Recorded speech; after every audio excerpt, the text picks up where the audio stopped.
এখানে তো অনেকক্ষণ বিশ্রাম নিলাম, এবার চলো আমরা যাত্রা শুরু করি। হ্যাঁ মা, চলো। আজকে আমরা অনেক জায়গায় ঘুরে দেখব আর অনেক মজার মজার খাবারও এনেছি। তবে তো খুব মজা হবে। মা, আমরা এখন খাবার খাবো না, আমি আর ভাই মিলে একটু ঘুরে আসছি। দেখো আয়শা, এখানকার জল কত পরিষ্কার, খুব ভালো লাগছে, তাই না? হ্যাঁ ভাই, তুমি ঠিকই বলেছ। আরে এটা কি ভাই? না,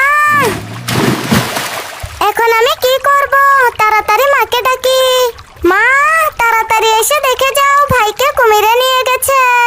আরে আয়েশা চিৎকার করছে কেন? দাঁড়াও আয়েশা, আমি এখনই আসছি। মা, আমি আর ভাই মিলে এখানে বসেছিলাম, হঠাৎ একটি বিশাল কুমির এসে আর ভাইকে ধরে নিয়ে যায়। আলিফ, এই যে আমি এসে গেছি। তোমাদের এত চিন্তিত লাগছে কেন? কি হয়েছে আমাকে বলো। নূর, তুমি এসেছো? জানো না তো, আমাদের আলিফকে না একটি কুমির এসে ধরে নিয়ে গেছে। এখন কোথায় নিয়ে গেল আমার ছেলেকে, তাকে কিভাবে খুঁজে পাবো কিছুই জানি না। ও, এই ব্যাপার। তোমরা কোনো চিন্তা করো না। এই যে এই দিকে দেখো।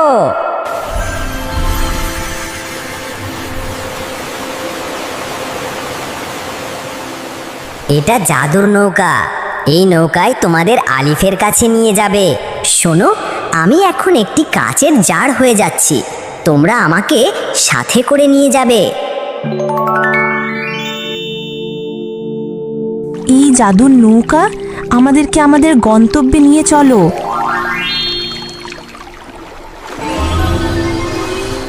আরে জাদুর নৌকা, তুমি থেমে গেলে কেন? তবে কি আমরা আলিফের কাছে যেতে পারবো না? মা, মনে হচ্ছে জাদুর নৌকাটি রাস্তা ভুলে গেছে। ওয়াও!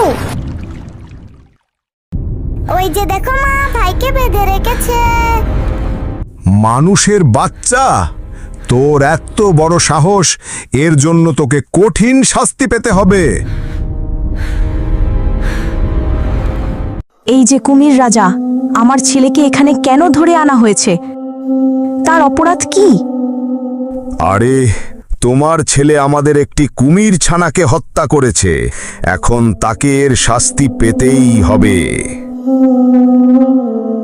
মা, এগুলো সব মিথ্যে, আমি সত্যি এমন কিছু করিনি। আমি আর আয়েশা তো ছেলের পাড়ে বসেছিলাম। নূর, বেরিয়ে এসো এক্ষুনি, আজ সত্য সামনে আসবে। রাজামশাই, আমি জিন, আমার নাম নূর। আসলেই আলিফের কোনো দোষ নেই। সত্য ঘটনা তো অন্য কিছু ঘটেছে, যেটা কেউ জানে না। এই যে দেখুন, ওই কুমির ছানাকে তো তার ওই এক স্বজাতি ভাই গার্ডও পাথর মেরে হত্যা করেছে। গার্ডো, বলো, এগুলো কি সত্যি? তুমি কি এমন জঘন্য কাজ করেছো? এক্ষুনি উত্তর দাও। রাজামশাই, সিম্বু আমার কাকড়া খেয়ে ফেলেছিল। রাগের মাথায় আমি ভুল করেছি, আমাকে ক্ষমা করে দিন। কে? নিজের স্বজাতিকে হত্যা? তোর কোনো ক্ষমা নেই। সিপাহী, তাড়াতাড়ি সেই গার্ডোকে বেঁধে নিয়ে বন্দি করে রাখো, ওকে শাস্তি পেতে হবে।